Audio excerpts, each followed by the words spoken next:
Bem, meus queridos amigos, irmãos, boa noite. Estamos aqui em mais um sábado, na nossa entrevista, no nosso canal. E na noite de hoje, uma felicidade imensa para mim, que eu vou entrevistar um querido e grande escritor pernambucano, que é o Jaime Ribeiro. E o Jaime é também um gestor da área de educação e um estudioso da questão das mídias digitais no relacionamento humano, do impacto dessas mídias no relacionamento humano. E o Jaime também é um querido espírita, apresenta o programa Obreiros da Vida Eterna na Rede Amigo Espírita do nosso querido José Aparecido, que nos assiste. Conversei, Jaime, com José Aparecido ontem, e ele está aqui nos assistindo. Então, eu peço a Jaime, a gente vai iniciar a reunião elevando o pensamento a Deus em forma de prece, em forma de oração, agradecendo pela oportunidade, nesse admirável mundo novo, de discutir as coisas novas, com o amparo da espiritualidade, porque, é claro, é ela que nos oportuniza novos meios para divulgar a mensagem da doutrina espírita, que é a mensagem da doutrina do Cristo. Então, estamos aqui com meu amigo Jaime Ribeiro. Pessoal, Jaime é autor dessa obra, que hoje é um clássico, não é? Empatia, é uma obra que vende nas livrarias espíritas também, não é? Então, uma aceitação, porque as pessoas empáticas serão líderes do futuro. A gente vai tratar disso também. Meu querido Jaime Ribeiro, como é que está aí na terra da garoa? Está garoando? Como é que você vai? Tudo bom, Jaime? Tudo bem, Bruno. Estou muito feliz de estar aqui, Bruno. Desde que você começou o trabalho aí, eu tenho falado bastante desse trabalho incrível que você está fazendo de serviço à doutrina espírita, levando um conteúdo incrível, um conteúdo fantástico. Tenho falado bastante do teu conteúdo porque em vários lugares que eu tenho tido a oportunidade de participar de algumas conversas, de alguns debates, eu sempre me lembro quando se fala num espiritismo que é estudado de uma forma séria, de uma forma conteudista, referenciada. Eu sempre cito o teu blog e o teu conteúdo, e eu estou muito feliz por estar aqui. São Paulo está quente, falando de São Paulo. Nossa, está muito quente, mas eu gostei que você abriu aí falando que eu sou pernambucano. Tem muita gente que não sabe que eu sou pernambucano, e uma das coisas que eu sempre peço para me apresentar onde eu vou é como pernambucano. Primeiro a pessoa pergunta: o que você faz, o que você é? O primeiro você fala que eu sou de Recife e depois você fala as outras coisas. Não é bairrismo, é porque é tão importante a gente se conectar com a terra da gente, onde estão as nossas origens. Eu fico muito feliz. Então, meu amigo, muito obrigado. Já quero te agradecer aqui pelo convite. Eu espero que a gente tenha muito assunto para conversar hoje. Com certeza. E a homenagem a Recife, Pernambuco, não sei se você notou, meu plano de fundo aqui, o Marco Zero, para matar você de saudade, né? Já fiquei com saudade, já vi a Caixa Econômica ali, tá linda, já olhei, já fiquei assim encantado. Eu acho que eu vou ficar bem à vontade aqui nesse bate-papo, olhando o nosso Marco Zero, né? Amigão, vê bem, Jaime. Jaime, eu queria começar, rapaz, e eu agradeço, eu acompanho as citações, eu digo brincando às vezes a uns amigos, eu digo: olha, o que Jaime fala aí é propaganda enganosa, viu? É a bondade dele, não é? Pessoal, a obra Empatia, o Jaime lançou, é um sucesso maravilhoso. Mas, Jaime, eu fiquei encantado do Paulo Henrique. Você sabe da minha ligação com o Paulo, né? Tenho uma admiração imensa. E Paulo é um amigo querido. O Paulo, brilhantemente, numa live, ele faz a associação e agora parece que não foi apenas uma live, um estudo. Ele vem sempre se referindo, fazendo a associação da autonomia com a empatia. Eu queria ouvir você sobre isso. O que é que isso te causa aí, essa conexão que o Paulo faz? Bruno, verdade. Eu vi a entrevista que você fez com o Paulo Figueiredo, foi um pouco antes de eu estar com ele no evento do CELD, da Feira do Livro Espírita, do Centro Espírita Leon Denis, no Rio de Janeiro. Ele falou e logo em seguida eu falei sobre o documento 10 Tendências para o Futuro do Espiritismo, e ele falou novamente na empatia. Eu fiquei muito feliz, porque, de fato, Bruno, a empatia e a autonomia se encaixam perfeitamente. Você vê, quando você escolhe novos hábitos, quando você é capaz de distinguir o bem do mal, olha, isso é autonomia.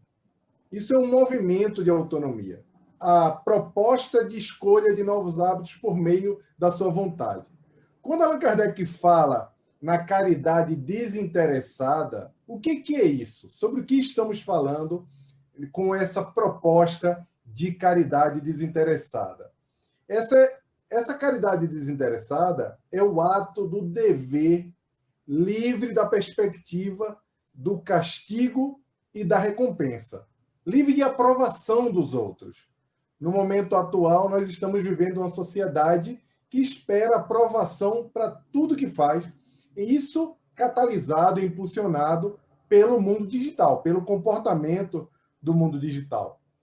Eu falo sobre isso, Bruno, no livro Empatia, que tem muita atividade, em especial no movimento espírita, mas a gente vê também outros movimentos de ONGs e etc. A gente vê muita gente convidar as pessoas para participar de uma tarefa falando assim: venha conosco visitar esse hospital, venha fazer esse trabalho aqui com os idosos.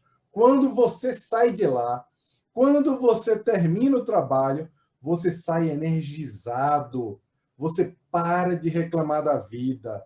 E aí, eu falo sobre isso no livro, fazendo uma associação de fazer o bem com tomar uma lata de energético. Como se fazer o bem fosse tomar uma latinha de energético para turbinar o espírito da gente, para encarar nossas provas e expiações, sabe? Você vai lá, faz essa caridade e aí você se sente mais forte para lidar com suas provas e expiações.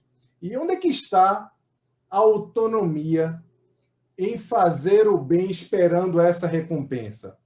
Essa recompensa de que após você fazer uma ação voluntária, um trabalho no bem, você vai sair mais reconfortado, você vai sair maior, você vai sair parando de reclamar a sua vida, porque você viu o problema ou a miséria do outro.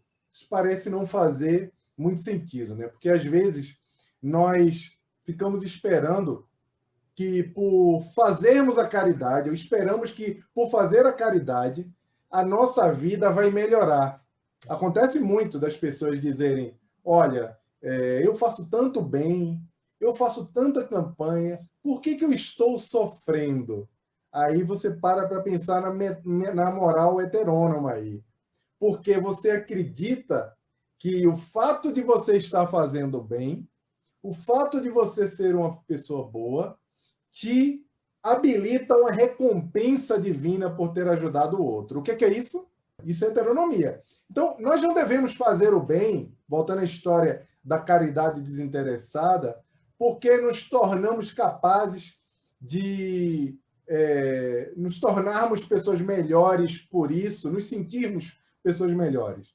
Nós temos que fazer o bem para nos tornarmos capazes de estabelecer conexões reais com as pessoas, por empatia mesmo, e não por esperar que vamos receber algum tipo de recompensa. É por isso que a verdadeira empatia é uma ação que fortalece a moral autônoma que é proposta pelo Espiritismo. Porque a empatia se cruza na autonomia quando a nossa vontade reflete a vontade divina para as criaturas.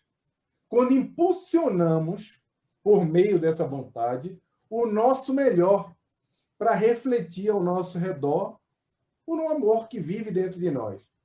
É só a gente lembrar o conceito de empatia. O que é empatia?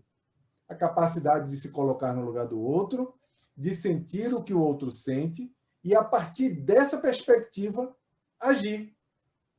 Mas não existe, Bruno, a empatia fake, a empatia simulada. Se importar com os outros de uma forma simulada, de uma forma fake, fazer caridade por interesse, esperando a recompensa, ou por medo do castigo de não fazer o bem, não é o que a perspectiva do cristianismo propõe, muito mesmo a moral que é resgatada pela doutrina espírita. A moral que foi apresentada por Kardec, que foi apresentado pela espiritualidade superior a Kardec, é a proposta do espiritismo. Porque não existe essa história de filtro para a alma. Sabe, o nosso hálito espiritual é visto pela espiritualidade.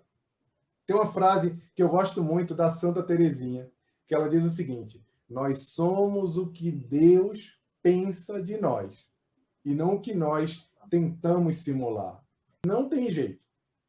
É só a gente lembrar em Obreiros da Vida Eterna, não sei se você lembra dessa parte, mas tem uma hora que André Luiz está com o assistente Jerônimo e com a sua equipe ali na casa transitória de Fabiano, e eles estão fazendo uma espécie de seleção para que os espíritos, alguns espíritos, consigam ter acesso à casa transitória de Fabiano. Mas só quem vai ter acesso são os espíritos que vão apresentar um halo de luz. E aí André Luiz, muito curioso, pergunta assim, mas como é que a gente vai saber quem é que a gente pode colocar para dentro e quem é que fica lá fora? E aí o irmão Hipólito, se não me falha a memória, ele fala assim, você vai saber pelo halo de luz, porque os outros vão estar com uma espécie de uma nuvem escurecida, né, sobre a sua cabeça. Isso é uma boa notícia também, sabe por quê? Porque esses que estão com halo de luz são entidades que estão ali no abismo, numa região difícil, mas são espíritos que estão arrependidos. Ou seja, se são espíritos que estão numa condição difícil, mas estão arrependidos, e só o fato de estarem arrependidos e conectados com a humildade e com a vontade efetiva de melhorar, eles já projetam esse halo de luz, quer dizer que também a gente não precisa se tornar santo para ter autonomia. É o primeiro passo, né? É um primeiro passo. Ou seja, a autonomia não é uma questão de santidade, muito pelo contrário, é uma questão de vontade. Sabe? Então, aí essa conexão... Adorei essa definição sua da caridade fake, né? Tem gente até que veste a roupa de espírita e fica com a personalidade alterada, deixa de ser uma pessoa autêntica. 1000 vezes você manter a tua autenticidade, né? Eu gostava muito do querido, não é espírita, embora tinha muito amigo de Leopoldo Machado, né? O Alziro Zaru. O Alziro Zaru dizia, né? Você tem um temperamento rebelde, seja rebelde de Jesus, né? Então você tem sua personalidade, seja autêntico. Não precisa, não é mudança total de temperamento. Como você falou, é mudança de comportamento, de conduta, Exatamente. Mudança real, não aparente, né? Meu querido Jaime, rapaz, aí eu queria, antes de entrar no documento novo, Jaime, o mais recente, né? Porque eu não entrevistei você na época, né? Tu tinha feito a palestra na Casa dos Humildes, eu preferi dar um tempinho, porque ficava muito perto, né? Aí, veja bem, as 10 tendências para o movimento espírita no mundo pós-pandemia, né? Jaime, aí eu acompanhei algo, às vezes até sem você, o teu documento citado por aí nas lives. Meu amigo, como foi a aceitação? E se você puder, Jaime, quais as instituições, federações por aí que adotaram algo do documento, se não em todo, parte dele? Você podia falar isso para a gente? Claro, Bruno, com certeza. Bruno, o documento, quando surgiu, ele viralizou, assim, foi muito rápido que se espalhou e nós recebemos várias mensagens de instituições que estavam discutindo e analisando o documento. Muitas instituições. A instituição que deu um feedback mais rápido foi a Federação do Espírito Santo, na figura lá do seu presidente, do Fabiano, e ele já tinha divulgado um texto meu, que inclusive você publicou no blog também, que era o futuro do estudo do espiritismo na era digital. O estudo do espiritismo na era digital, se não me falha a memória. Tem um bom tempo isso, talvez em 2018. Meu amigo, aquele seu primeiro texto, para mim, é antológico. Né? É um texto impressionante. Vai estar sempre atual daqui para frente, cada vez mais. Né? É verdade. E eles tinham publicado, Bruno, eles estavam estudando o texto, eu não sabia. Sabe como é que é essa coisa de internet? Você sabe muito bem. As pessoas multiplicam a mensagem e começam a analisá-la sem você se dar conta disso. Isso é um dos benefícios da tecnologia. Então, a Federação do Espírito Santo já tinha uma série de iniciativas que já tinham começado no campo digital e, com o documento, eles impulsionaram uma série de outras iniciativas. Eles estão fazendo atendimento fraterno online, eles já estavam fazendo a parte de gestão digital e colocaram o split de pagamento, assim como a Federação do Distrito Federal também, que é proporcionar ao espírita efetuar compra de livros, por exemplo, na livraria online da Federação, e com isso ele beneficiar a casa espírita a qual ele está vinculado. Então, uma série de iniciativas eles colocaram para funcionar. O pessoal da Federação Espírita do Estado de Sergipe me convidou para falar sobre o documento para eles também, bem como a Associação Municipal Espírita de Uberlândia, que é um movimento espírita assim, muito forte, um movimento espírita que tem lá o Congresso Espírita Céu, né, que é feito pela Web Rádio Fraternidade, com os queridos Rubens e Divina lá, que é um evento muito bacana. Eles começaram também a estudar o documento, me convidaram para discutir os novos formatos de estudo sistematizado da doutrina, e agora eles estão lançando um manual de orientação para as instituições espíritas. O pessoal da Federação, da USE, da União das Sociedades Espíritas daqui de Rio Preto, de São Paulo, já estavam discutindo o documento e fizeram um evento em torno do documento, dentre outras casas, como o Centro Espírita Leão Denis, Bruno, é um centro espírita que tem 2.000 trabalhadores. É uma instituição gigante. Fora isso, na internet a gente pode encontrar alguns grupos de estudo que as pessoas se juntaram para debater o documento. E, via de regra, os retornos foram muito positivos. Uma ou outra pessoa não entendeu bem em algum ponto, mas isso é bem normal, a gente tem que estar preparado para esses pontos que não foram bem compreendidos, e estamos aqui para esclarecê-los, né? Não agora, mas as pessoas podem discutir e trazer, inclusive, contribuições. Teve uma casa também, Bruno, que fez um documento desdobrando o documento. Isso é bacana, porque você vê que o objetivo principal daquele documento 10 tendências para o futuro do movimento espírita, esse documento, o objetivo do documento era criar um pontapé inicial, era fazer com que as pessoas começassem a conversar sobre isso. Eu vou até te pedir depois que, se você quiser, pode colocar um link aqui embaixo na descrição do teu canal no YouTube, e as pessoas podem clicar nesse link e baixar os 2 documentos. Eu farei isso. Farei.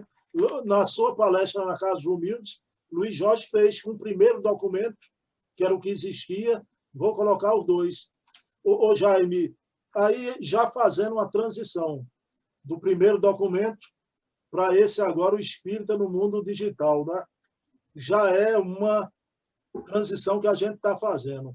Você tocou bem. Um ou outro não compreendeu e algumas pessoas vieram a mim utilizando o artifício do sofisma, não é? Então, veja bem, é aquela coisa de um falso raciocínio inaceitável. Veja bem, Jaime, você fala que as casas deveriam se preparar para as aulas presenciais e também à distância, e que tal prover até, não é, quem puder, celulares velhos, não é? Que sejam doados. Não é? Aí algumas pessoas vieram a mim e disseram: Bruno, olha, isso é muito bom, mas como se fosse uma ideia para o movimento espírita de uma classe média alta. O povão pobre não tem alcance dessas tecnologias. Não é? Jaime, eu acho isso sim um raciocínio elitista, né? Eu queria que você falasse o que você acha disso, que como se os espíritas, que é a grande maioria, os espíritas simples, estão à parte, né, desse mundo novo normal que virá e é inevitável. O que é que você diz disso, meu querido Jaime Ribeiro? Bruno, eu vou precisar de um pouquinho de tempo para responder essa pergunta, tá bem? Você pode me interromper aí a hora que você quiser, mas eu vou precisar contextualizar bem direitinho para esclarecer. Isso aconteceu também, Bruno, com uma instituição em Goiás, e eu também fiz um evento lá com o Fabiano, inclusive da FES, para falar sobre a aplicabilidade do documento, ele falando que na federação ele já tinha aplicado quase todos os pontos, se não todos os pontos, todos os pontos do documento, e aí teve uma pessoa que trouxe essa questão. Bom, quando a pessoa me falou sobre isso, quando essa pergunta veio, na hora, veio na minha mente, nessa minha mente imaginativa, que quando Gutenberg, em 1455, inventou a imprensa, quando ele proporcionou a impressão do primeiro livro para a humanidade, que você sabe muito bem, foi a Bíblia. A Bíblia, em latim, em 1455, foi o primeiro livro. Esse livro levou 5 anos para ser escrito. E quando Gutenberg foi produzir, quando ele foi inventar essa tecnologia, quando ele proporcionou à humanidade essa tecnologia revolucionária, creio que ele não pensou, olha, vou levar 5 anos para fazer esse livro, mas as pessoas não terão dinheiro para comprar livros. Ou ele não pensou, para que eu vou fazer uma prensa se tem tanto copista dentro dos mosteiros para copiar os livros? O que eu vou fazer? Eu não tenho por que fazer isso. A mesma coisa com Thomas Edison. As pessoas tinham lamparinas, algumas não tinham dinheiro para comprar o óleo para ter as suas lamparinas, como era na época de Kardec, que não tinha ainda a energia elétrica. Mas ainda assim, ele como inventor, ele como inovador, ele não hesitou em trazer a nova tecnologia, porque o progresso, felizmente, não se submete aos nossos caprichos e ao nosso entendimento. E o curioso na época de Gutenberg, Bruno, é que os copistas, as pessoas que trabalhavam copiando livros, tiveram uma resistência incrível à chegada da prensa. Eles não queriam, porque eles diziam que a ocupação deles se tornaria obsoleta, que eles não teriam mais como trabalhar. E aí, depois de um tempo, o que aconteceu com essa possibilidade da impressora de tipo móveis? Os livros se popularizaram em definitivo, né? E aí, o que aconteceu? Por que isso aconteceu? Porque os custos foram reduzidos, porque foi mais fácil se produzir livros em escalas como nunca tinha sido produzido, porque os copistas faziam tudo de uma forma bem bacana, já era feito no papel, né? Mas já se utilizava papel, não era mais nem papiro, nem era pergaminho, mas demorava muito. Aí você vê outra coisa, Bruno, outra coisa curiosa. Talvez você saiba também, eu não sei se você já ouviu essa história, mas quando o Steve Jobs, o fundador da Apple, todo mundo conhece como uma mente inovadora, quando ele fundou a Apple com outro Steve, né, o Steve Wozniak, o Wozniak, que era o inventor do Apple I, que é o primeiro computador, o Wozniak trabalhava na HP, que todo mundo conhece, né? Que fabricou computadores, que até hoje fabrica impressora, calculadoras, tem computadores também, e etc. Porque ele trabalhava na HP, obrigatoriamente ele tinha que apresentar o projeto dele primeiro para HP. E aí ele pegou o Apple I e levou lá para apresentar para HP. Adivinha o que aconteceu? Descartado. Recusou de imediato a ideia. A HP teve a maior oportunidade de revolucionar a computação com um computador pessoal, mas descartou. Mas isso não é a única coisa.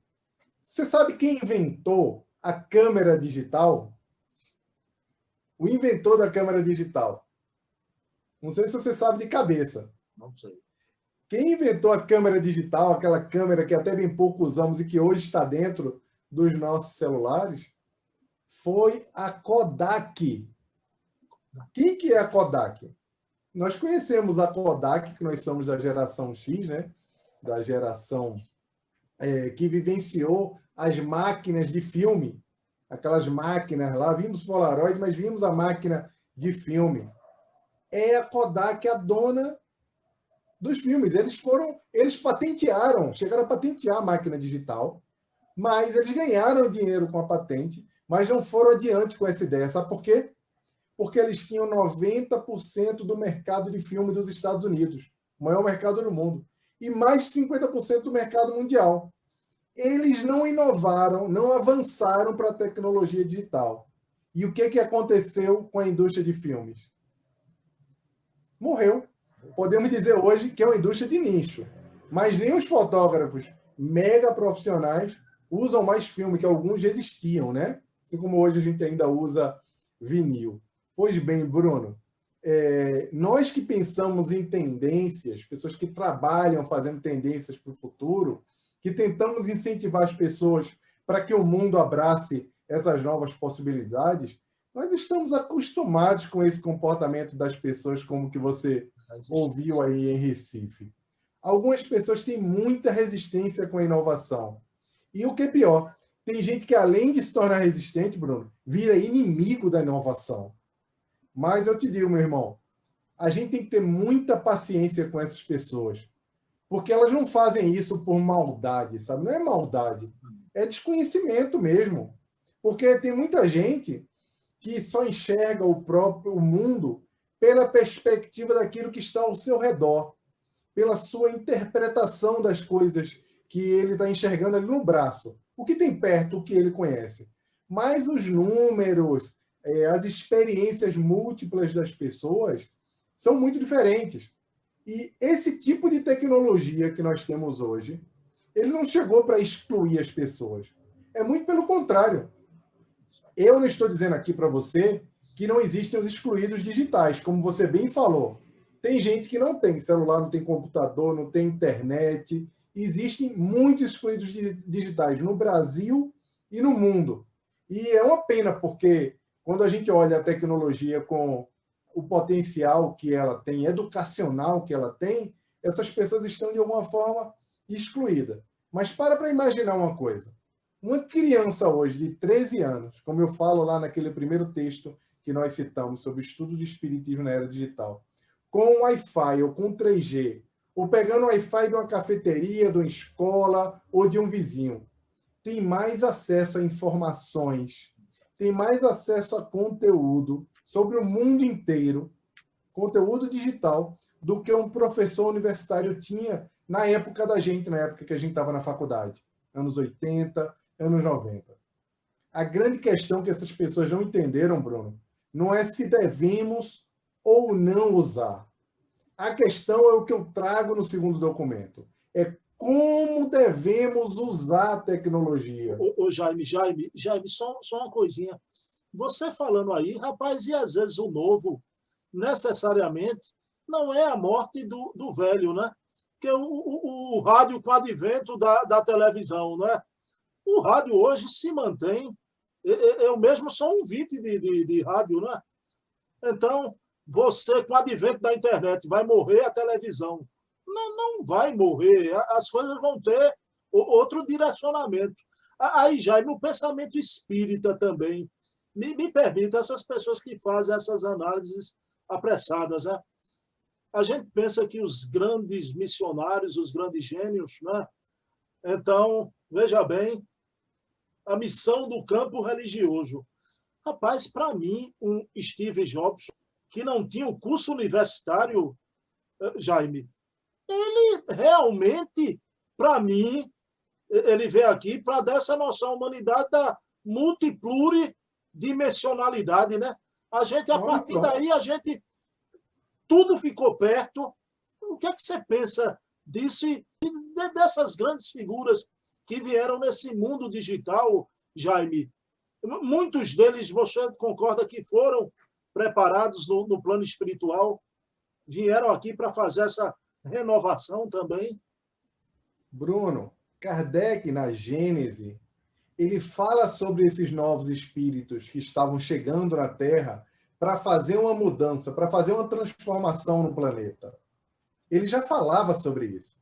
Ele falava que esses espíritos iriam reencarnar, só que nós sempre acreditamos que esses espíritos vêm sempre com a missão religiosa, com a missão moral.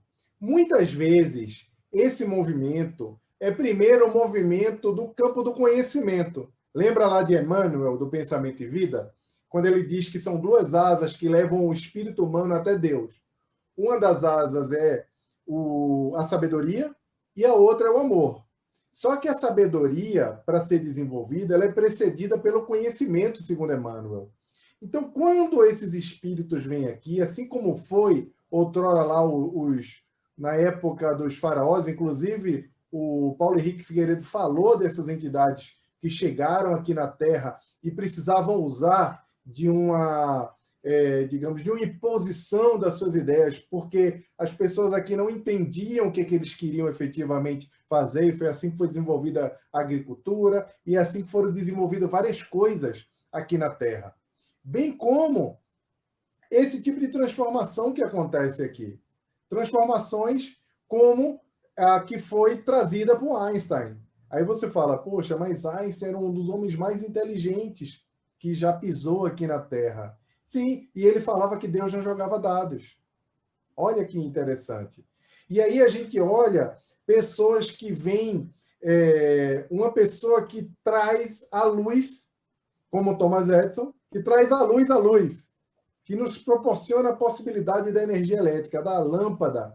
A lâmpada trouxe uma série de coisas, dentre elas a possibilidade de nós controlarmos um pouco mais o nosso próprio tempo, termos autonomia, já se afastando um pouco do nosso comportamento mais primitivo, que era aquele lá da forma como o nosso corpo reage ao pôr do sol e ao nascer do sol, e começamos a ter mais autonomia, inclusive autonomia produtiva.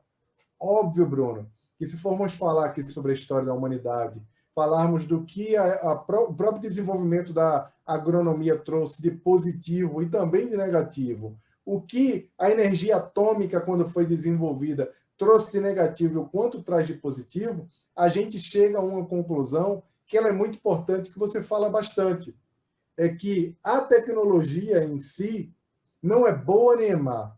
É o uso dela, o uso da tecnologia é que nos conduz a decisão que nós tomamos é que nos conduz a praticar o bem ou o mal.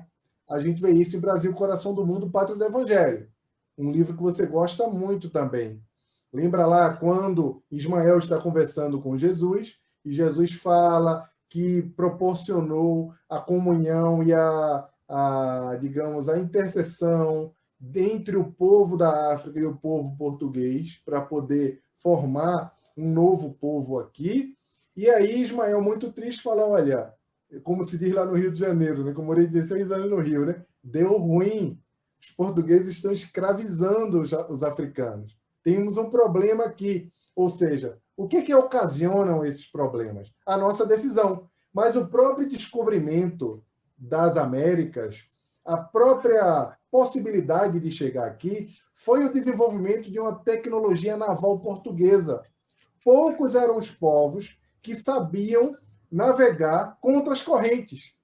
E Portugal desenvolveu um sistema muito sofisticado que permitia traçar novas rotas, se apropriar dos caminhos e das correntes marítimas, para, ao invés de navegar, como óbvio, na linha reta, por meio da tecnologia que eles desenvolveram, fazer com que dando uma volta maior, eles conseguissem encurtar o caminho até as Índias. E numa dessas viagens, eles pararam aqui no Brasil. Aí você me pergunta, nossa, Jaime, isso tudo foi desenvolvimento tecnológico? Sim. E como nós sabemos, e como nós vimos lá no Brasil, Coração do Mundo, Pátria do Evangelho, e como nós ouvimos tanto na série do Mundo Espiritual, como nos relatos que são trazidos pelos espíritos na Revista Espírita, as coisas iniciam-se no plano espiritual. Por quê? Porque existe uma ordem formada por espíritos chamados co-criadores, que estão o tempo todo intervindo na nossa vida. Não intervindo do ponto de vista heterônomo, mas do ponto de vista de impulsionando e inspirando para que a nossa vida, para que a lei do progresso se faça presente aqui, por meio da nossa vontade sempre. Perfeito. Ô Jaime, rapaz, veja bem, a gente aqui está falando de tecnologia, mas Jaime está brilhantemente trazendo também e demonstrando a presença do mundo espiritual nisso tudo, né, Jaime? Meu amigo, vamos agora focar no documento novo, o Espírita no Mundo Digital. Jaime, veja bem, né? Eu li seu documento, é fantástico, né? Coloquei no blog, inclusive conversando com amigos meus do Ceará, da Bahia, o pessoal ficou encantado. Através do blog foi que conheceram o seu documento. Jaime, veja bem, e seu documento é brilhante nisso, toca. Nesse momento que estamos vivendo, de Kardec para cá, de 18 de abril de 1857, a gente ainda está em outubro, né? O mês de Kardec, né? E hoje, sábado, dia 10, ontem foi o Alto de Fé de Barcelona, se lembra? A queima ali dos livros todos, né? Meu amigo, de Kardec para cá, nunca se produziu tanto, Jaime, né? Doutrinariamente, o conteúdo espírita em profusão, em profusão. Meu amigo, como será o comportamento dos espíritas ante esse novo normal, que eu não gosto do termo particularmente, o problema é meu, nem tu, né? Mas é esse mundo pós-pandemia, né? Como será o comportamento dos espíritas, Jaime Ribeiro? E daqui a pouco eu vou entrar para as preocupações mais pontuais, né? O que é que você acha nesse admirável mundo novo, com tanto conteúdo sendo divulgado a mancheias, como dizia Bilac lá atrás, né? Meu amigo, e os espíritas aí, ante esse momento da divulgação em massa, a gente corre o risco do espiritismo crescer em superfície e perder em profundidade. Bruno, gostei muito dessa sua frase, o espiritismo crescer em superfície e perder em profundidade. E esse é o meu maior medo, Bruno. O meu maior medo, eu falei isso em uma outra entrevista outro dia, é que o pensamento de Kardec seja diluído por tanto conteúdo que não tem qualidade doutrinária. E quando eu digo pensamento de Kardec diluído, não é o pensamento do próprio codificador. É a possibilidade de levarmos mensagens consistentes por meio da tecnologia, por meio da ocupação desses canais digitais, e que nós, muitas vezes, não estamos fazendo. Nós não estamos assumindo o nosso papel. Muitas vezes não estamos assumindo o nosso papel. O que aconteceu é que, com a pandemia, várias instituições espíritas, bem como espíritas que não usavam tanto as plataformas digitais, fizeram a sua iniciação no campo digital.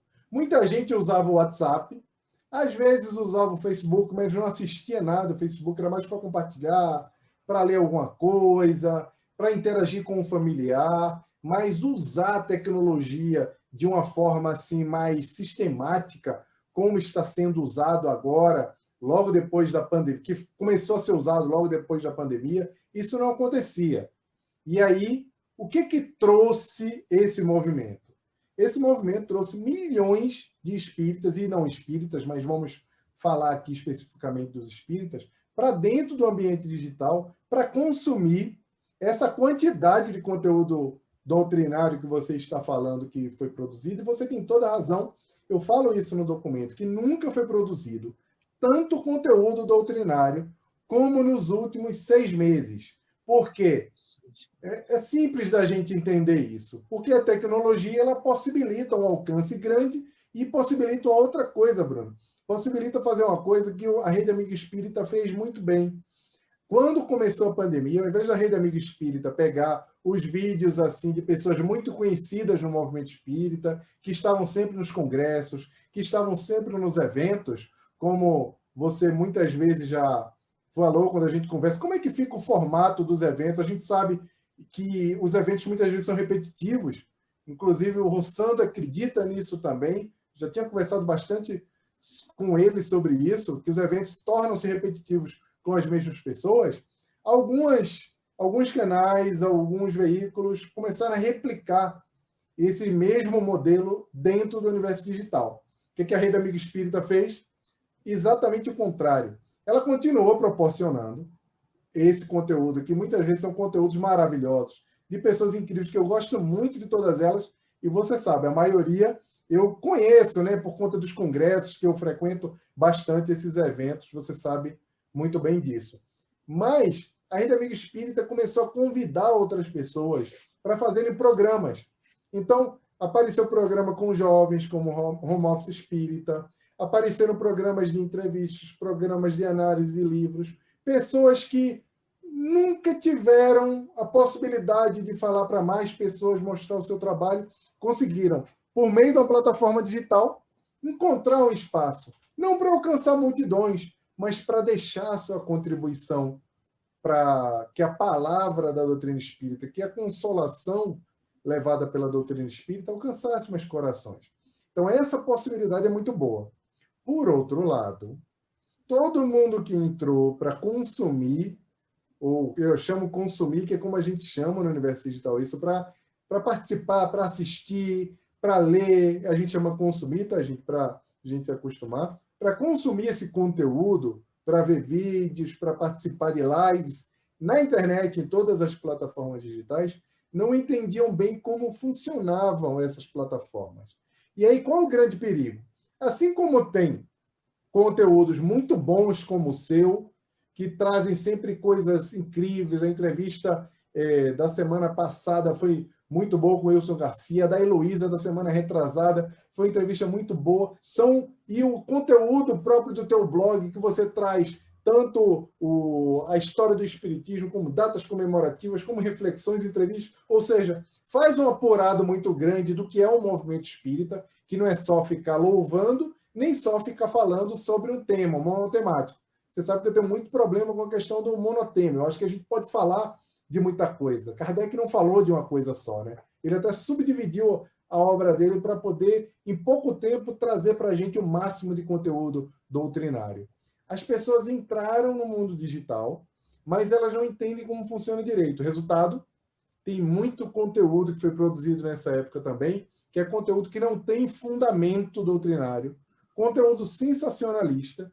E aí, o espírita, quando está lá dentro, o espírita, quando está assistindo alguma coisa, a própria ferramenta, seja o YouTube, Facebook, não importa qual, fica depois sugerindo outros conteúdos para ele. Só que a plataforma, o YouTube, o Facebook, o Instagram, não estudaram o Espiritismo, não estudaram Kardec. Eles não sabem diferenciar se você quer consumir um conteúdo bom ou não. Então, é muito comum você estar assistindo um conteúdo muito bom, acabar uma entrevista boa e, em seguida, aparecer lá, onde está Hitler, na visão espírita. Conteúdos sensacionalistas.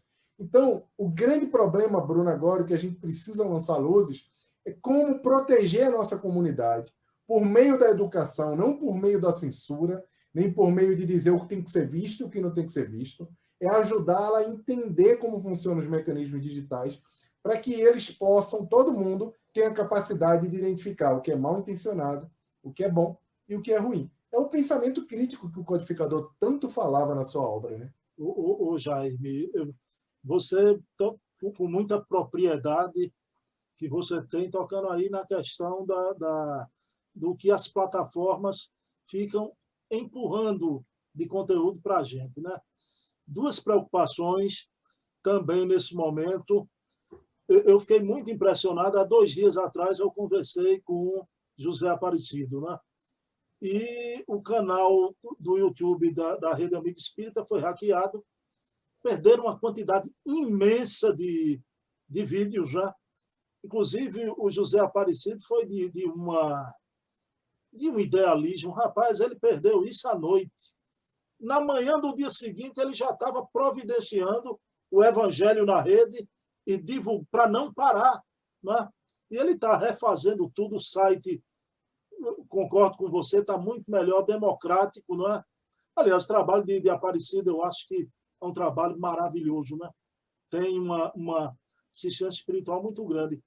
Mas eu te pergunto, essa coisa do submundo da tecnologia, os hackers, mas também, Jaime, uma coisa que é inevitável, a gente é contra index proibitório, censura, não é?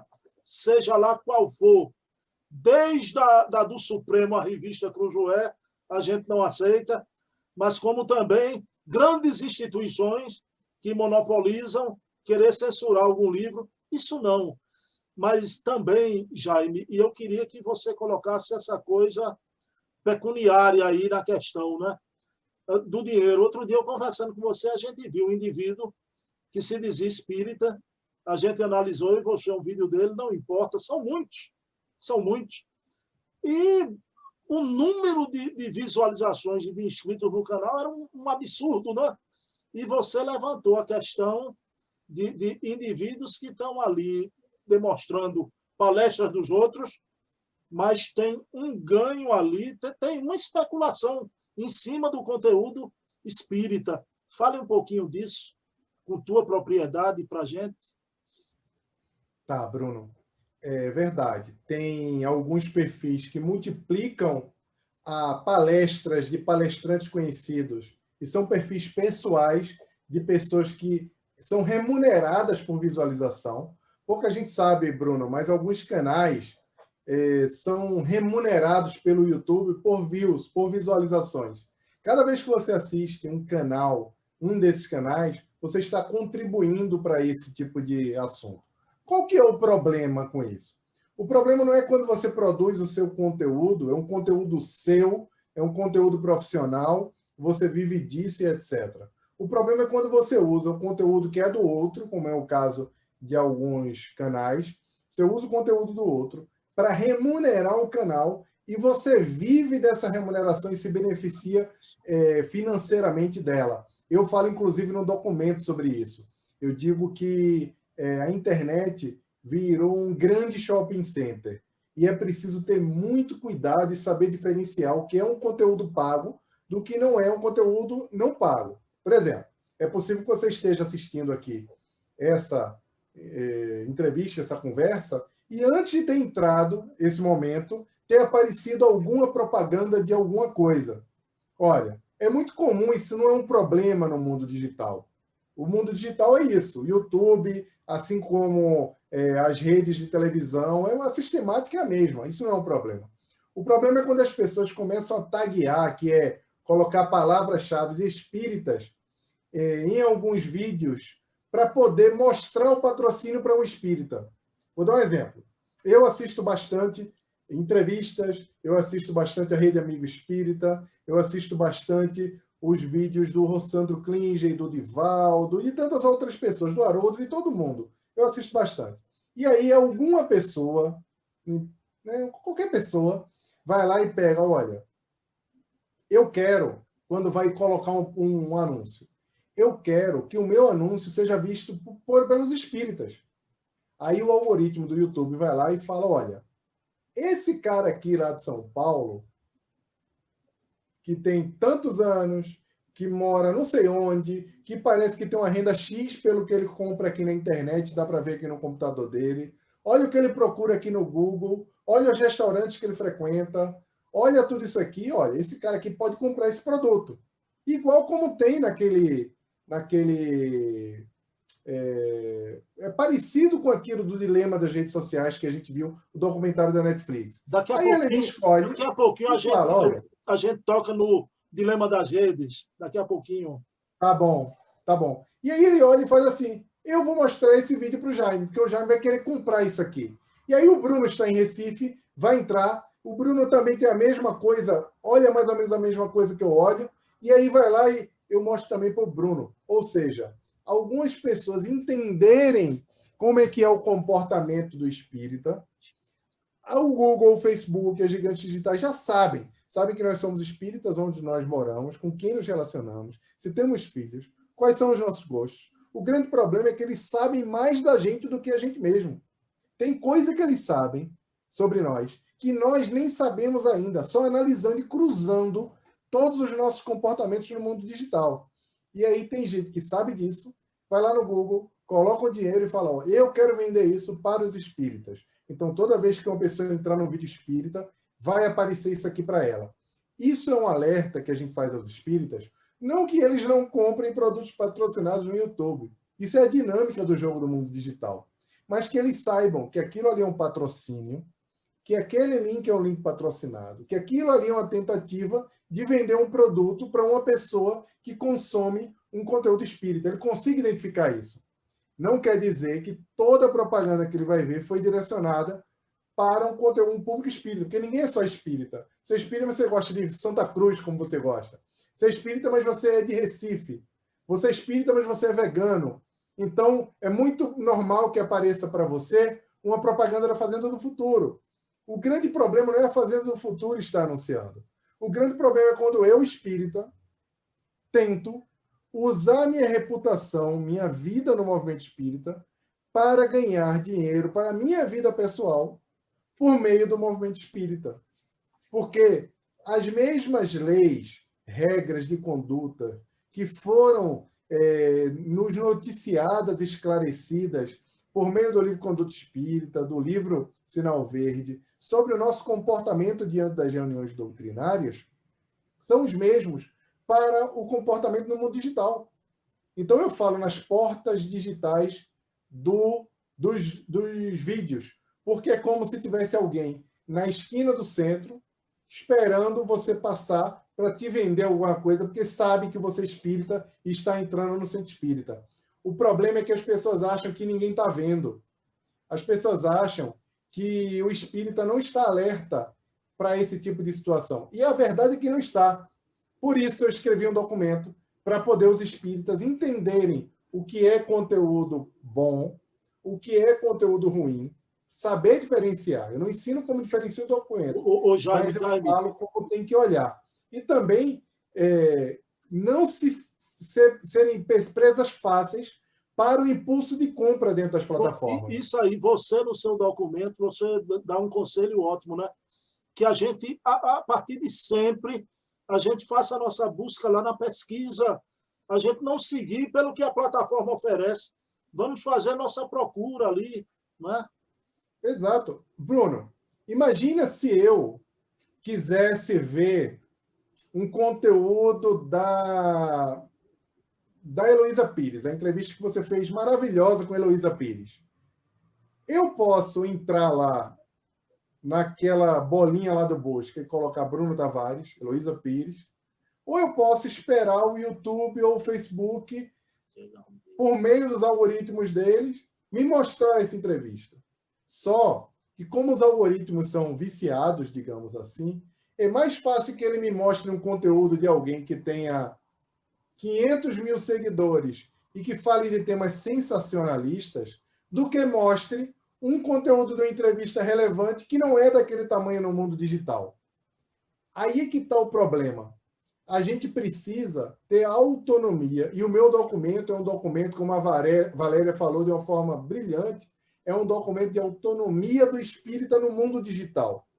É você, ao invés de consumir o que estão mandando para você, consumir, você passar a procurar o que você quer, você buscar o que você quer, pelas hashtags, entrevistas, espiritismo, ou programa X, ou colocar o nome do palestrante que você gosta, ou do divulgador que você gosta. É você fazer isso sem ter a preguiça de esperar que a plataforma apresente para você.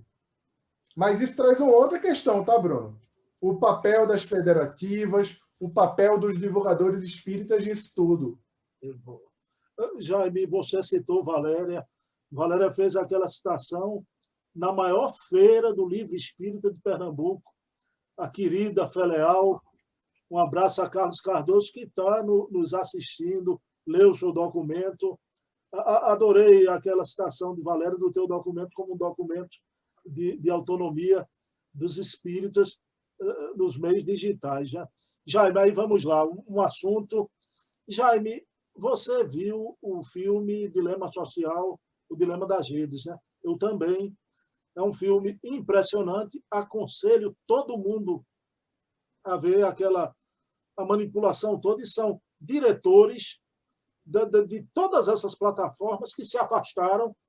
E é uma coisa impressionante que muitos deles não deixavam nem os filhos participarem das redes. Né?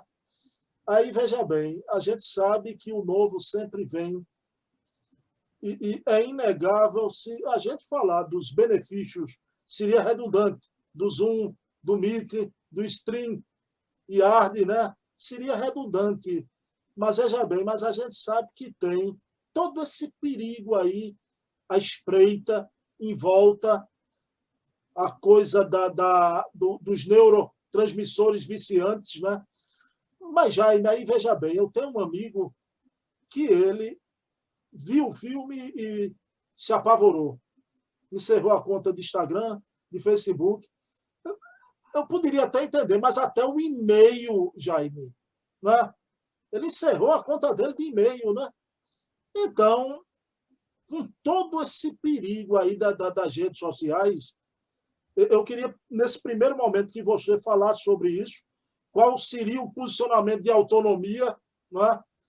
Então, esse se afastar, romper completamente, sair fora dessas redes, como esse meu amigo, ou se há uma segunda via da gente procurar sociedade pressionar que essas plataformas, não é, tenham um parâmetro ético daqui para frente, não é, e a gente saber realmente manejar essas redes com a ajuda de pessoas, claro, e me permita dizer, como Jaime Ribeiro. Sua importância nesse momento, e eu não queria estar na sua pele, a responsabilidade também.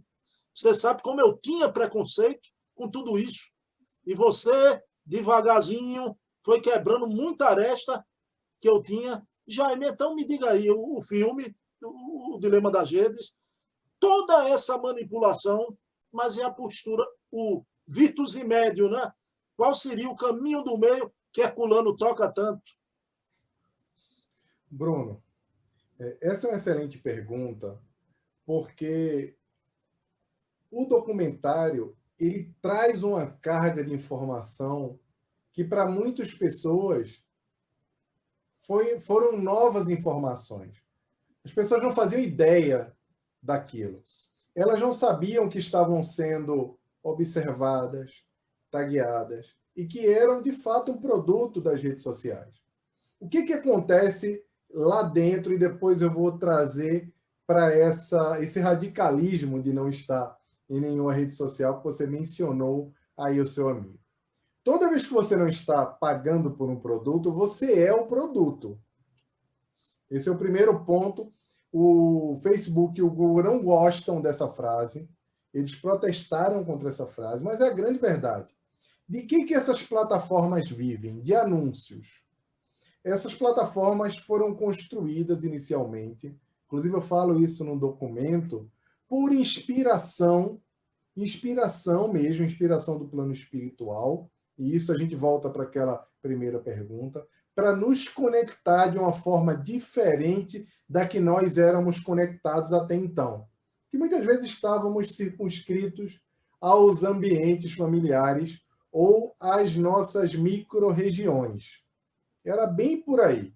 E muito esporadicamente nós tínhamos contatos com algumas pessoas por causa das viagens ou telefone, etc. Mas era muito pouco. Nos proporcionou uma revolução no campo do relacionamento. Isso é incontestável e o objetivo delas era esse. O objetivo do plano espiritual era esse tipo de conexão, semelhante à forma como os próprios espíritos se conectam na erraticidade. Quando Allan Kardec perguntou aos espíritos como os espíritos se conectam no plano espiritual e os espíritos responderam pelo pensamento, erroneamente nós imaginávamos que os espíritos ficavam pensando o tempo todo um no outro. Não é. O fato é que eles estavam acessíveis por meio do pensamento um ao outro. E é um tipo de conexão semelhante ao nosso. A diferença é que nós usamos o clique, nós usamos o equipamento, e lá ele fala no pensamento. E aí pensamento, manipulação do fluido cósmico universal, pensamento, de uma série de coisas aqui que a gente pode explodir, aprofundar essa conversa do ponto de vista doutrinário, mas não é o objetivo aqui da pergunta. O ponto é que para remunerar essas instituições, e aí é para rentabilizar, porque tudo que existe nesse mundo precisa, para se manter, ter rentabilidade, como um negócio, como oportunidade de negócio. Acreditou-se que existia um potencial muito grande, essas empresas, essas plataformas começaram a usar mecanismos de rentabilização, de remuneração. Então, o que elas passaram a vender? Anúncios. Só que elas passaram a vender anúncios de uma forma muito milimétrica. Antigamente, a gente colocava um outdoor. Até hoje ainda colocam outdoor, né? Mas eram poucos recursos. Revista, outdoor, televisão e rádio. Então, aqui, numa revista, numa televisão, eu pagava milhões para aparecer numa televisão e todo mundo ia ver aquele comercial que estivesse conectado, em especial se tivesse muita audiência naquele momento, mas nem todo mundo era interessado. Ou na rádio, eu colocava ali o meu evento, eu colocava o meu produto ali na rádio, e todo mundo ia ouvir aquela propaganda, ia lembrar da minha marca, mas poderia não comprar. Aqui é diferente. No mundo digital, ele olha lá e faz aquilo que eu mencionei agora há pouco. Ele olha e fala, peraí, espíritas com mais de 30 anos, que moram em São Paulo e Recife, que torcem para o esporte ou para o Santa Cruz, que gostam bastante de comida natural, ou vegana, ou que gostam de não gostam de comidas processadas, ou que não gostam também de rock, e aí vai lá e faz tudo isso e chega em nós. A chance de oferecer um produto para a gente e esse produto ser comprado, ser importante para a gente é muito alta. Então isso revolucionou a forma como se vende produto. Isso foi o que a internet fez, por isso que virou um grande shopping center. E aí, como é que as gigantes digitais ganham mais dinheiro? Fazendo com que as pessoas fiquem mais tempo conectadas. Porque quanto mais tempo eu passar conectado, Bruno, vendo vídeo, dando screen, rolando screen lá no Instagram, escutando música no Spotify, ou lendo textos no Facebook, porque enquanto eu estou lendo, está aparecendo aqui a propaganda, ó, clicando. Quando eu mexer e sair daquele texto, vai aparecer uma propaganda. Ou seja, quanto mais tempo eu estiver conectado, mais tempo ele pode me vender. E ele vende isso para o anunciante. Então, ele vende a minha atenção. Só que o meu tempo é muito precioso. Eu tenho televisão, eu tenho esposa, você tem esposa, tem filhos, você tem um radinho que você gosta de escutar o seu jogo, você tem livros, você precisa preparar o blog, você precisa preparar conteúdo, você tem amigos para dar atenção, você tem uma série de coisas para fazer que você gosta. Mas eles querem que você fique mais tempo conectado. Como é que a gente faz uma pessoa ficar mais tempo fazendo uma coisa? Viciando essa pessoa. Então, por meio de mecanismos muito semelhantes ao que se usa em jogos de azar, eles desenvolveram algumas ferramentas, algumas formas de fazer com que nós, quando estamos usando isso aqui, nós estamos participando de alguma mecanismo de recompensa. Aí uma hora eu olho lá, tem uma curtida na minha foto. Quando eu faço assim, entram 5. Quando eu faço assim, entram 6. E aí alguém responde, eu respondo também. Se você fica 5 dias sem entrar no Facebook, ele te manda um e-mail. Olha o que você está perdendo. Estamos sentindo falta de você. Teve uma vez que eu até brinquei. Tinha tanto tempo que eu morava no Rio sozinho, e eu fiquei um tempo sem entrar na rede social, e eu acho que era o Facebook, e ele mandou um e-mail para mim. Aí eu falei, nossa, eu estou tão carente que eu até gostei desse e-mail no Facebook, dizendo, volta que estamos com saudade. Eu brinquei, sabe? O ponto é que existe realmente esse tipo de coisa. Mas onde é que está aí o X da questão que você me perguntou? O problema não é você sair de tudo porque você não consegue, porque você fica com medo disso. O problema é quando a tecnologia domina você e não você domina a tecnologia. O ponto é, se é viciante e eu não tenho domínio, é melhor que eu saia, porque eu não consigo me dominar. Eu acho radical a pessoa sair de todas as redes, inclusive cancelar o e-mail. Porque sim, Posso te acrescentar uma coisa, Jaime? claro, E para os titios, os tiozões da internet, né? Você sabe, é inegável, o Jaime, esse trabalho de pesquisa hoje, rapaz, todo esse documento original, inédito, que eles conseguem, preparam, eles jogam de forma inédita na rede social. Então, veja bem, isso tem um valor muito grande. Eu não preciso dizer esse, você conhece o José Aparecido, faz isso há muito tempo, né? E aí, esses são grandes divulgadores, né? Aí vamos aqui para o seu amigo aqui da sua terrinha. Jaime, por causa de rede social, foi que eu consegui entrar em contato com Charles Kemp, né? Com Paulo Henrique Figueiredo, através da mamãe lá atrás. A mamãe dele, no Facebook, me apresentou o Paulo Henrique, né? Então, a Heloísa Pires, então esse pessoal todo, né? O outro querido, eu já vou dizer aqui, eu ia fazer uma surpresa, mas não faz mal. A gente vai entrevistar o querido César Perry de Carvalho. Então, veja bem, é isso que eu queria te perguntar. Veja também o que proporciona de um aspecto positivo essa coisa da pesquisa, de forma inédita a gente ter acesso à questão do trabalho do Aparecido, esse meu contato, de certa forma, com você, porque foi através da rede social que eu entrei em contato, sabe com quem, meu querido Jaime? Com Girlane Rino, que foi a pessoa abençoada. Um beijo, Girlane Rino.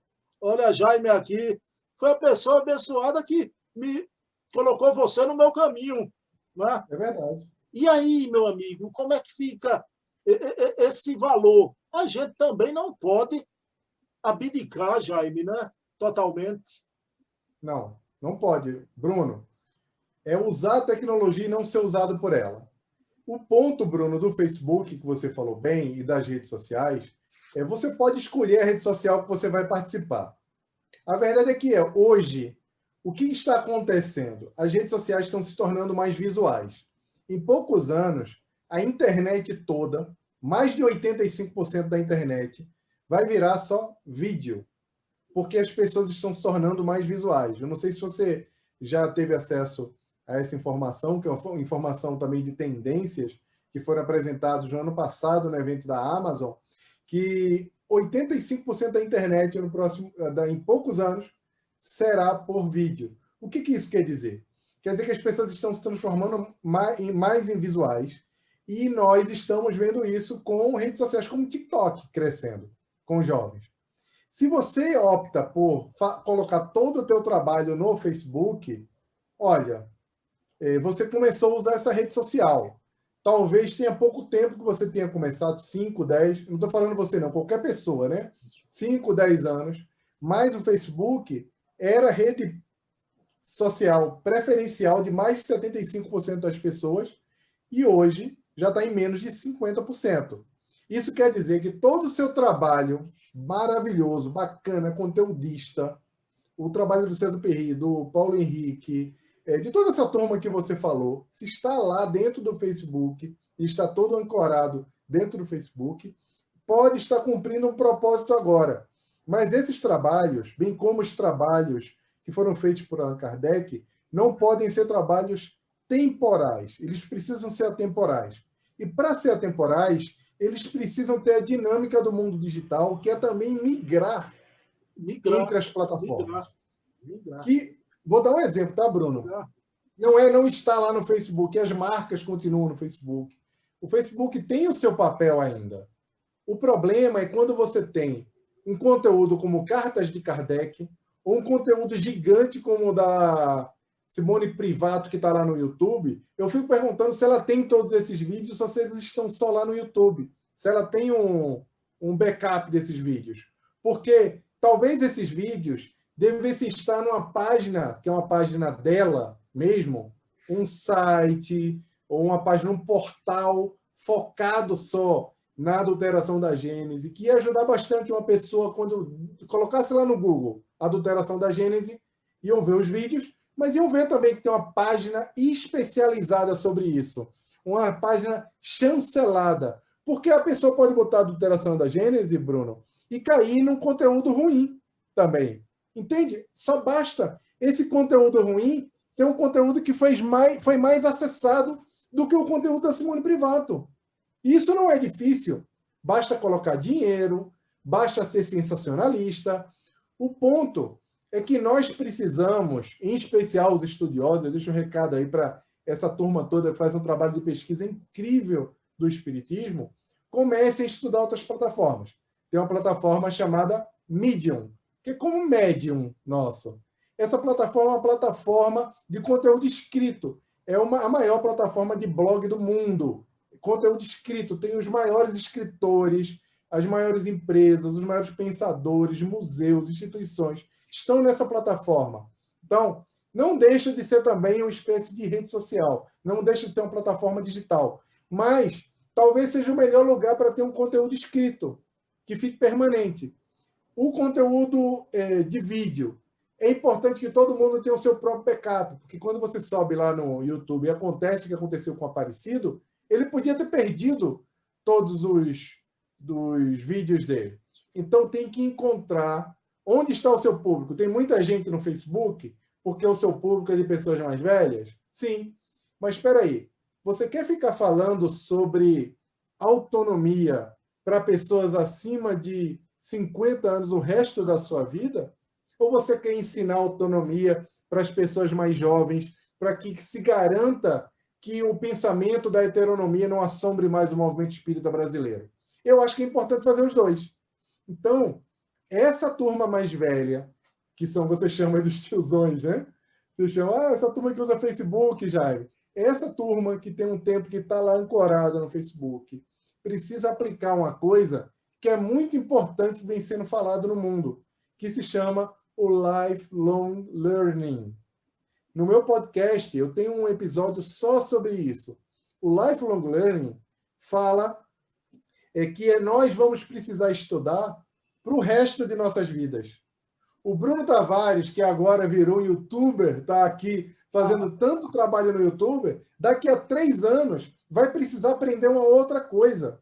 E depois, daqui a 3 anos, vai precisar aprender outra coisa. E que bom que o Bruno Tavares se proporciona, ele se dá ao... Como é que chama? Ele se proporciona a possibilidade de se inovar, de mudar, de melhorar, de aprender uma coisa nova. Porque quando nós deixamos de aprender, aí sim é que nós desistimos da nossa vida autônoma. Mais uma vez eu vou usar essa palavra, porque quando a gente desiste de transformar a nossa vida por meio do conhecimento, nós estamos também entrando numa inércia que não é uma inércia proposta nem por Allan Kardec, muito menos por Emmanuel, quando ele traz aquele livrinho chamado Pensamento e Vida, de uma forma brilhante, que é a vontade que rege a nossa mente. Então é importante estar nessas plataformas, mas procurar outros formatos, Bruno, porque não pode ficar refém do Facebook e do Google, porque, de fato, essas plataformas estão interessadas apenas em vender anúncios e no nosso tempo.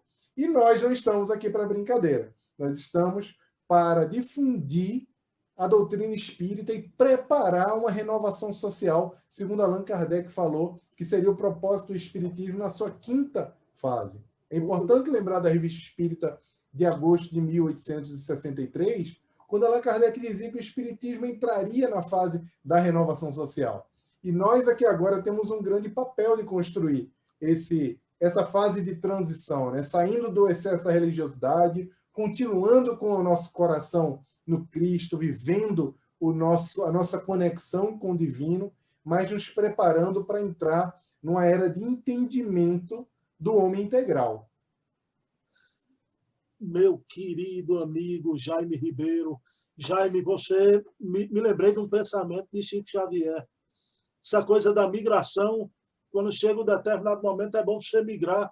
O Chico dizia, principalmente numa época que a gente vive de idolatria, Jaime, muita idolatria. O Chico dizia, né? Ponha o seu amor em vários navios, porque se um navio naufragar, o amor não naufraga, não é? Eu me lembrei disso. E, Bruno, isso traz uma outra coisa. Eu queria só fazer mais uma parte nisso. É que isso traz uma grande responsabilidade, Bruno, porque as pessoas não estão só em uma plataforma. As pessoas estão ocupando todas as plataformas. E se você é divulgador da doutrina espírita, se você é uma pessoa que se preocupa em fazer com que a mensagem da Boa Nova vá mais longe, e tem gente, Bruno, que por preguiça fala que o espiritismo não tem a pretensão de fazer proselitismo, como se divulgar o espiritismo fosse fazer proselitismo. O que estamos fazendo é dando a oportunidade às pessoas a conhecerem a mensagem da doutrina espírita. Proselitismo é quando você tenta mudar a crença da pessoa. Esse não é o objetivo. Mas isso nos leva a uma reflexão muito importante para os comunicadores, para as grandes instituições e, em especial, Bruno, para as federativas. Porque se nós não produzirmos conteúdo bom, se nós não ocuparmos todas as plataformas nas quais as pessoas estão ocupando, se nós não estivermos lá com bom conteúdo, relevante, interessante, outras pessoas vão ocupar. E que outras pessoas vão ocupar? Quem são essas outras pessoas que vão ocupar? Nós não sabemos. Pode ser que sejam pessoas muito bem intencionadas, com bom conteúdo doutrinário, porque esse conteúdo doutrinário maravilhoso, fundamentado, interessante, não está só na mão das grandes instituições, das federativas e dos comunicadores. Nós sabemos que qualquer pessoa pode produzir um bom conteúdo, nós sabemos muito bem disso, a internet nos proporcionou essa revolução, que é uma revolução que fala na horizontalização da divulgação, do poder, como é que chama? Quando você tem relevância. Enfim, dessa propagação, dessa horizontalização do protagonismo, perdão, essa era a palavra, do protagonismo da divulgação da doutrina. Por que isso é importante, Bruno? Todo mundo produzir conteúdo, todo mundo está antenado com o que está acontecendo no mundo digital. Eles estão lá sendo ocupados. Isso eu já falei. Só, Bruno, que quando você olha dentro do universo digital, tanto no Facebook, como no YouTube, em outras plataformas, você vê muito conteúdo doutrinário, digamos, completamente desconectado com o fundamento da doutrina espírita. E eu não estou falando aqui, Bruno, nem de desvios históricos que a gente viu. Eu estou falando aqui de coisas sensacionalistas. Então, como é que a gente vai competir? E aí você fala, Jaime, eu não quero competir. Não estamos falando em competição porque você quer competir. É porque nós temos a obrigação de colocar a luz, não colocar a luz embaixo do alqueire. Nós precisamos disponibilizar um bom conteúdo para que as pessoas possam estudar a doutrina espírita. E aí, Bruno, tem uma coisa que aconteceu na história que lembra muito esse momento que nós estamos vivendo. Quando houve a revolução da imprensa, aí eu vou resgatar de novo lá o Gutenberg, por volta do século XV, do século XVI, foi a revolução da imprensa no mundo. Os livros mais vendidos, os best-sellers, não eram os livros do Copérnico, do Galileu Galilei. Esses não eram os livros mais vendidos quando as publicações de livro se popularizaram. O que fazia sucesso naquela época, o que conectava as pessoas, o que fazia as pessoas comprarem livros, o que era relevante para as pessoas daquela época, eram os livros do tipo faça você mesmo. Faça você mesmo, compre isso aqui para fazer você mesmo.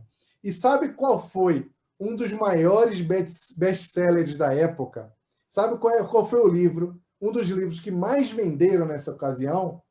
O nome do livro era Maleus Maleficarum, o Martelo das Bruxas.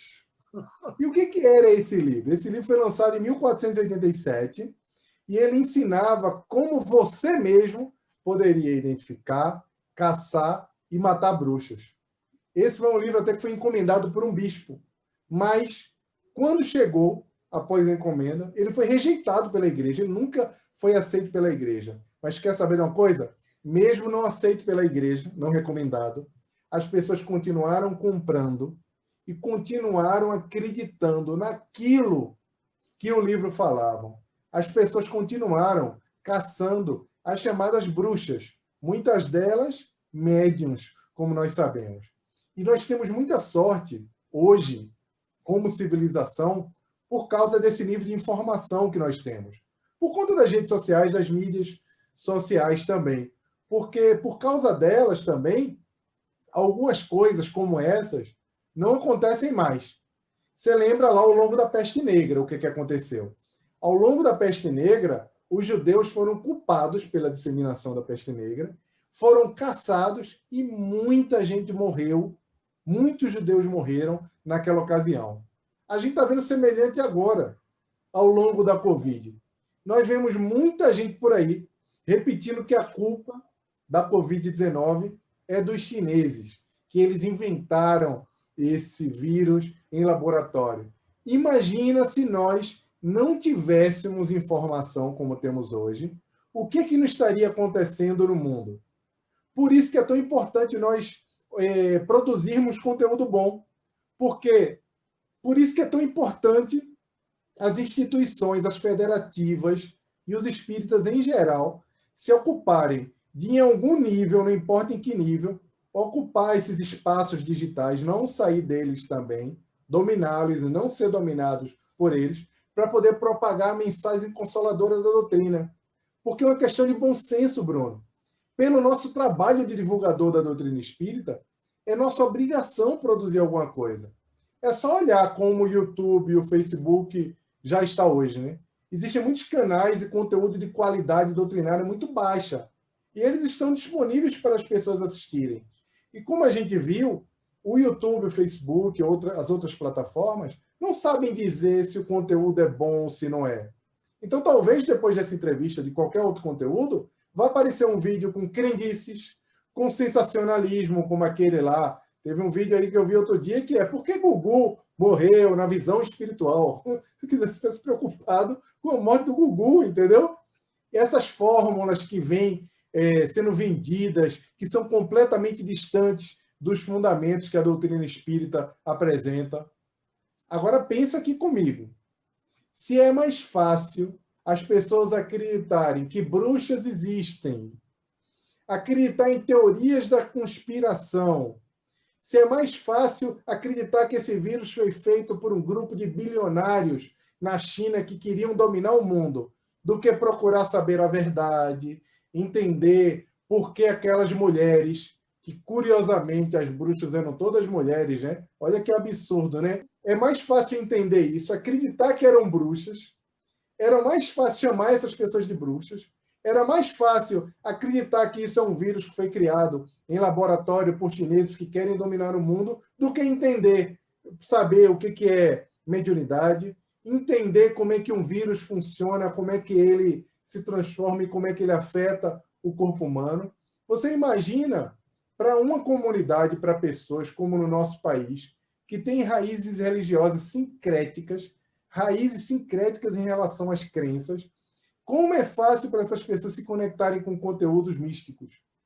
Como é mais fácil ler um romance do que entender o papel que cada ser humano tem como co-criador em plano menor aqui na Terra, como alma autônoma? Esse é o problema.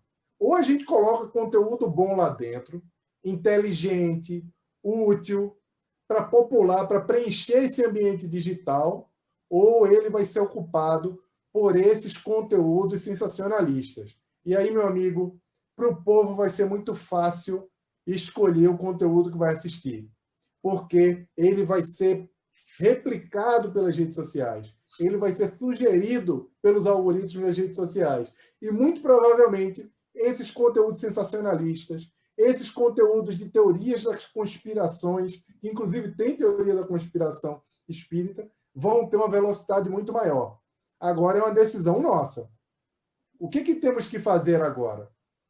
O que a gente pode fazer agora? Isso depende da nossa vontade, depende do padrão da nossa vontade, como diz Emmanuel, no caminho, verdade e vida. É preciso que a gente reflita sobre isso. Meu amigo Jaime Ribeiro, a gente está se aproximando do fim da nossa reunião. A coisa da dopamina do filme, Jaime, não é? E veja bem, toda essa polarização que a sociedade vive hoje tem muito a ver, às vezes, com essas redes, né? Mas não é só a polarização política, né? A gente tem muito cuidado, não perder o contato de ouvir o outro. Meu amigo Jaime Ribeiro, olha, pessoal, eu queria agradecer a Jaime, a gente está chegando no finzinho da nossa entrevista e eu vou fazer uma revelação aqui da grandeza de caráter de Jaime. Jaime, como entende, vocês acabaram de ver essa aula que Jaime nos deu aqui sobre mídias digitais. E Jaime me diz uma coisa que é verdade, né? Os conteúdos espíritas, às vezes, são muito longos, né? 2 horas, né? Outro dia, até eu e meu amigo Luiz Jorge, a gente ficou, você viu, rapaz, eu não deu para eu ver, porque é 2 horas. A gente vê um dia, 2 dias depois, vê em partes, né, os conteúdos.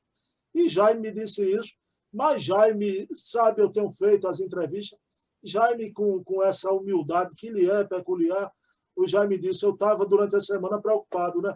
Jaime, como é que tu quer fazer 50 minutos? Ele, Bruno, não te preocupa, rapaz. Vamos lá, espontaneamente falando, né? Acho que ele me deu essa colher de chá, porque é a primeira vez que eu entrevisto ele, viu? Na segunda, terceira ou quarta, não sei, talvez, né? Meu querido, então eu queria te agradecer. A obra de Jaime é empatia, né? Jaime vem me falar sobre essas coisas novas e fica aqui. Pessoal, eu sou um aluno chato de Jaime Ribeiro. Quem devia perder os cabelos não era eu, era Jaime Ribeiro, e ele não perde, né? Porque eu refuto, provoco o Jaime, né? E Jaime me dá uma aula de empatia permanente no decorrer da nossa amizade. Eu agradeço muito, Jaime, viu? Você, com seus documentos, é um absurdo que o movimento espírita não se debruce nos documentos de Jaime, tanto o das 10 tendências, como esse espírita na era digital, né? Eu digo que é um absurdo a resistência, porque, graças a Deus, mentes lúcidas, com a cabeça aberta, estão abraçando os documentos e a gente precisa de irmãos espíritas que entendam não só de tecnologia, mas do íntimo do nosso movimento, como Jaime, pessoal, Jaime Ribeiro é espírita desde de mocinho aqui em Recife, conhece esses centros todos, né? Neil, Caminhando para Jesus, né? Olha, o Jaime já leu tudo, conversando comigo, de bom e de ruim. Já leu Ramatiz, já leu tudo na vida dele. Ama a revista espírita, né?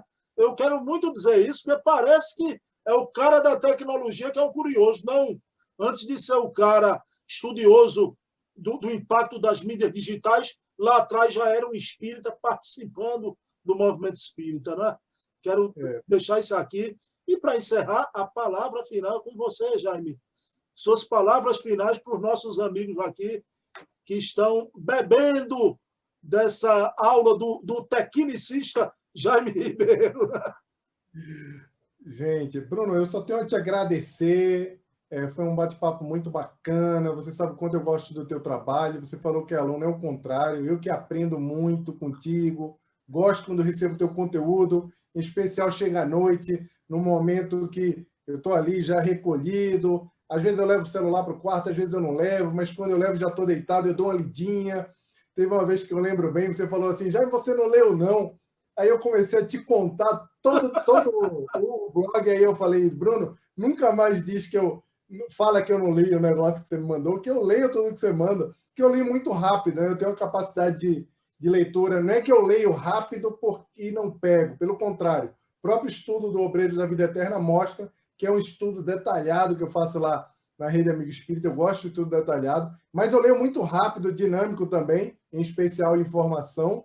E aí eu lembro que eu brinquei uma vez com o Bruno, eu digo, Bruno, aí, você nem leu ainda, e eu comecei a contar tudo para ele que ele tinha escrito lá, ele ficou meio surpreso, né? Mas eu aprendo muito com o teu trabalho, Bruno, assim, sabe, a admiração, a importância, não é admiração, eu reconheço a importância do teu trabalho para o movimento, e no que depender sempre de mim, eu vou continuar falando, divulgando e trazendo as luzes, né? Trazendo, dando mais alcance, mais do que o que você já tem bastante a esse trabalho, que é um trabalho muito importante para que outras pessoas se inspirem e copiem o seu trabalho. Eu te falei isso. De fato, eu sou apaixonado pela Revista Espírita. Comecei aí no Missionários da Luz, no Pina, passei pelo Centelha de Jesus, passei pelo Bezerra de Menezes em Olinda, já visitei muitas instituições aí em Recife, o Lar de Jesus, a Casa dos Humildes, a Casa dos Espíritos. Eu já passei em muitos lugares por aí, mas tem muito tempo que eu não estou em Recife, mas o carinho continua o mesmo. Então, o que eu queria pedir, Bruno, não é nem fazer palavras finais, eu queria pedir, em especial para essa turma toda, que é a tua audiência, que acompanha o teu trabalho, que é uma turma que estuda, que pesquisa, o Luiz Jorge, que fez aquele trabalho lindo do Livro dos Espíritos, que infelizmente eu deixei em Recife com a minha mãe, eu vou pegar agora no final do ano, que eu estou precisando consultar aquele livro, eu estou precisando fazer umas consultas àquele livro, eu estou ansioso para pegá-lo, para lê-lo novamente, que eu li naquela época, que mais uma vez achei engraçado. Você leu, Jaime? Eu falei, li, está todo marcado aqui, não sei se você lembra disso. Parabenizo. Você leu no hospital, acompanhando tua mãe doente. Tu estava lendo ali de madrugada, não é? Exatamente, eu li o livro, adorei. Minha mãe estava doente, eu estava no hospital com ela, eu aproveitei para devorar, para ver o pensamento daquele trabalho incrível que o Luiz fez. O que eu queria pedir aos pesquisadores, aos estudiosos da doutrina, é que se conectem com as pessoas mais jovens. Eu não estou dizendo que eles não se conectam com as pessoas mais jovens. Eu estou pedindo para eles deixarem legado. Eu sei que o Paulo Henrique vem fazendo isso com a turma da TV Mundo Maior, com a Juventude Maior. Eu sei de algumas iniciativas, mas é muito importante que nós consigamos atuar no pensamento do movimento espírita jovem para que eles formatem o movimento espírita do futuro. Por que isso é importante? Existe uma preocupação particular? Óbvio, nós estamos vivendo uma série de transformações, agora com o mundo digital. Quem não entendeu a gravidade do momento que nós estamos vivendo está completamente perdido. Quem está dizendo que não, e aquela casa espírita, que não tem acesso, tá bom, então ao invés de falar isso, no outro dia já vai para a rua para fazer uma campanha de arrecadação, já leva uma proposta para a federativa para fazer uma campanha de inclusão digital, já começa a fazer alguma coisa para ajudar todo mundo. E nós estamos vivendo um processo de revolução. E esse momento é um momento muito importante. É um momento que nós precisamos usar para fazer com que a mensagem do Espiritismo vá mais longe. Tem uma mensagem na Revista Espírita de 1868, se não me falha a memória. Eu gosto muito dessas mensagens que falam sobre o futuro do Espiritismo. Depois dá uma olhadinha, Bruno, que eles são muito interessantes, essas mensagens todas. E tem uma mensagem do Espírito chamado Montaigne, eu não sei pronunciar francês, né? Montaigne, sei lá. E tem uma mensagem que é uma mensagem logo depois de uma mensagem do Erasto na mesma edição. E ele fala o seguinte na mensagem, que as massas, as pessoas como um todo, gostam muito do progresso. Falam no progresso, buscam o progresso, mas têm medo do progresso.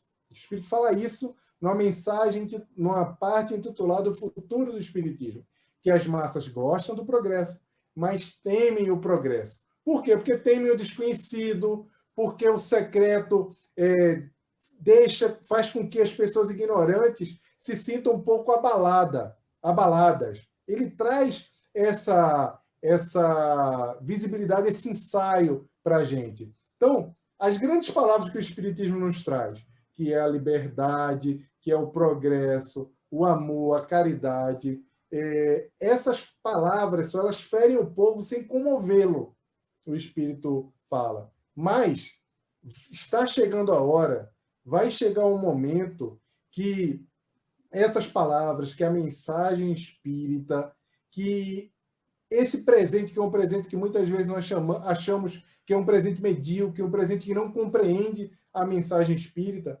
vai ficar para trás. E que o mundo será um mundo melhor. E nós precisamos acreditar nisso e temos responsabilidade com isso.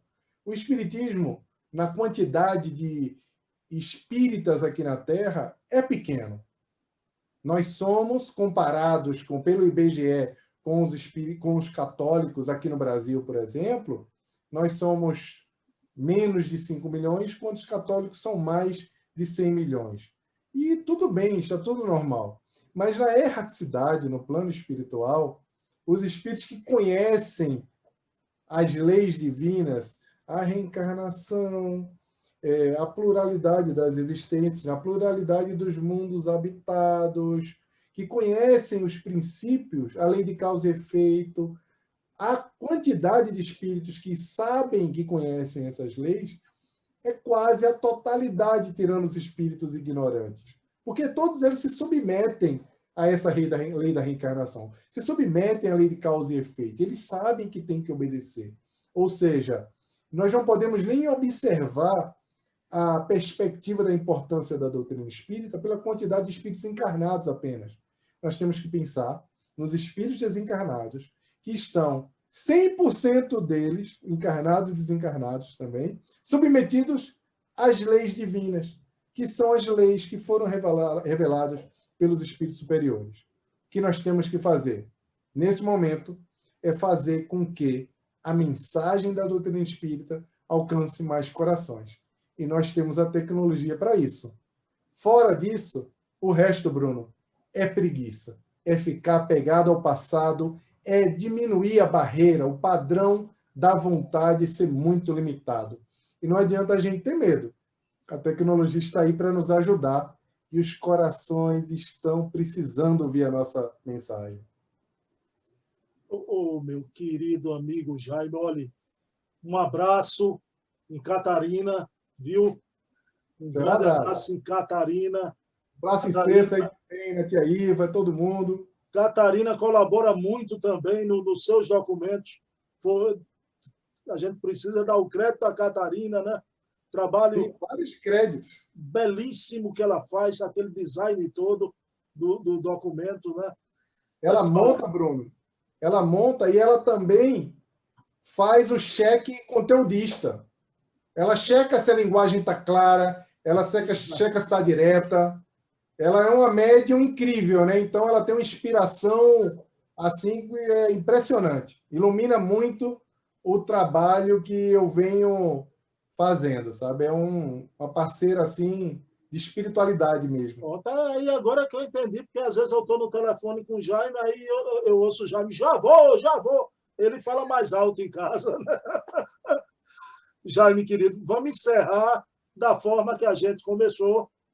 Vamos agradecer a Deus por esse momento de encontro, um feliz encontro, e que o nosso querido Jaime Ribeiro, inspirado pelos amigos espirituais, nos alertou, nos confortou e nos convocou a fazer a reforma das nossas vidas como indivíduos, como espíritas, exercendo a autonomia no uso dessa bênção de Deus para a Terra, que é a tecnologia, que, claro, também é o braço de Deus na Terra.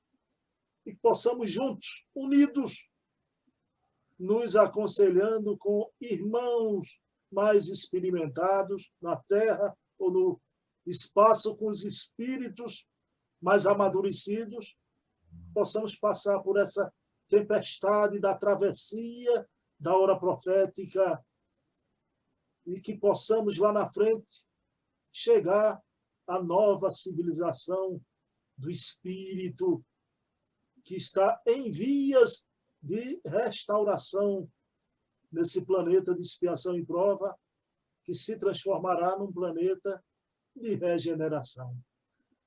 Paz e bem, que Jesus amanheça em nossos corações. Um beijo na alma, meu amigo Jaime Ribeiro. Um beijo na alma de todo mundo, viu? E amanhã a gente conversa. Amanhã, domingo, a gente bate um papo. Jaimão, você mora aqui, viu? Beijo, Jaime. Paz e bem. Abração.